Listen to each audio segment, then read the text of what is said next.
Hello students, আজকে আলোচনা করব পরিবেশের সাথে মানুষের সম্পর্ক। এটি একটি প্রশ্ন উত্তর।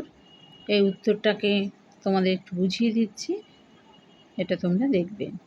এই পরিবেশের সাথে মানুষের সম্পর্ক এ বিষয়ে অন্যান্য প্রশ্ন হচ্ছে মানুষের সাথে পরিবেশের সম্পর্ক লেখো, আর হচ্ছে যে পরিবেশের উপর মানুষের প্রভাব আলোচনা করো। তো এর অ্যান্সার হলো যে পরিবেশ যেমন মানুষের জন্ম দিয়েছে, ঠিক তেমনই মানুষ জন্ম দিয়েছে সমাজ ব্যবস্থার। মানুষের দৃষ্টিভঙ্গি, বুদ্ধিবৃত্তি, চাহিদা এবং সুরক্ষা যুগে যুগে বিভিন্ন ধরনের সমাজ, অর্থনীতি, সংস্কৃতি এগুলোকে গড়ে তুলেছে। উর্বর বালিমাটি সমৃদ্ধ নদী উপত্যকাকে কেন্দ্র করে মানুষ প্রথম কৃষিকাজ শুরু করে, কারণ এখানকার জমি সমতল, মাটি পুষ্টি উপাদানে ভরপুর, নদীর জলকে সহজে জলসেচের কাজে লাগানো যায়, বন্যার পলিমাটি উর্বরতার কাজে লাগে। বন্য পশুকে পোষ মানানোর জন্য ইতিহাস ও কৃষিকাজের বিকাশের ধারা লক্ষ্য করলে আমরা আরও দেখতে পাই যে প্রাকৃতিক পরিবেশ মানুষের এই কাজকে প্রথম দিকে বিশেষভাবে নিয়ন্ত্রণ করত। পাহাড়ি বা মালভূমি এলাকার উপজাতি লোকজনেরা তারা পরিবেশের উপর ওতপ্রোতভাবে জড়িত। ভারতের মানুষও পরিবেশের উপর খুবই নির্ভরশীল, যেমন স্থানান্তর কৃষিকাজ, জুম চাষ ইত্যাদি।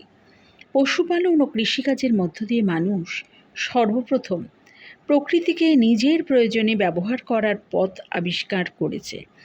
উদ্ভিদ ও প্রাণী মানুষের মতোই পরিবেশের অন্যতম উপাদান, কিন্তু উদ্ভিদ ও প্রাণী জগতের কোথাও প্রয়োজনের অতিরিক্ত খাবার সংগ্রহ করার বা খাবার মজুত করার কিন্তু নজির নেই।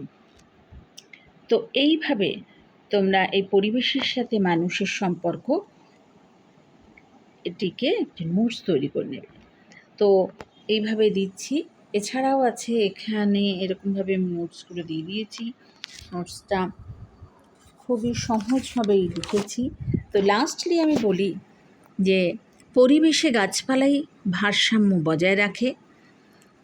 এক্ষেত্রে প্রাণী ও উদ্ভিদের মধ্যে একটা ভারসাম্য বজায় থাকে। প্রাণীরা অক্সিজেন গ্রহণ করে, উদ্ভিদরা কার্বন ডাইঅক্সাইড গ্রহণ করে এবং অক্সিজেনটাকে ত্যাগ করে। ঠিক তেমনি প্রাণীরা অক্সিজেনটাকে গ্রহণ করে এবং কার্বন ডাইঅক্সাইড ত্যাগ করে। তাহলে এই যে কার্বন ডাইঅক্সাইড ত্যাগ করছে, সেটা গ্রহণ করছে কে? না, গ্রহণ করছে হচ্ছে উদ্ভিদরা। আর উদ্ভিদরা যা অক্সিজেনটাকে ত্যাগ করছে, সেটাকে গ্রহণ করছে, সেটা হচ্ছে প্রাণীরা। তো এইভাবেই ভারসাম্যটা বজায় থাকছে। আর পরিবেশের মধ্যে গাছপালা যেমন যে কার্বন ডাইঅক্সাইডকে তারা গ্রহণ করছে, মানুষ কার্বন ডাইঅক্সাইড ত্যাগ করছে। আবার এইভাবেই এই যে ভারসাম্য, এই ভারসাম্যটাও কিন্তু পরিবেশ বজায় থাকছে। তাই এইভাবেই তোমরা এই নোটসটিকে লিখবে। এটা হলো পরিবেশের উপর মানুষের সম্পর্ক বা পরিবেশ ও মানুষের মধ্যে একটা সম্পর্ক আলোচনা করলাম।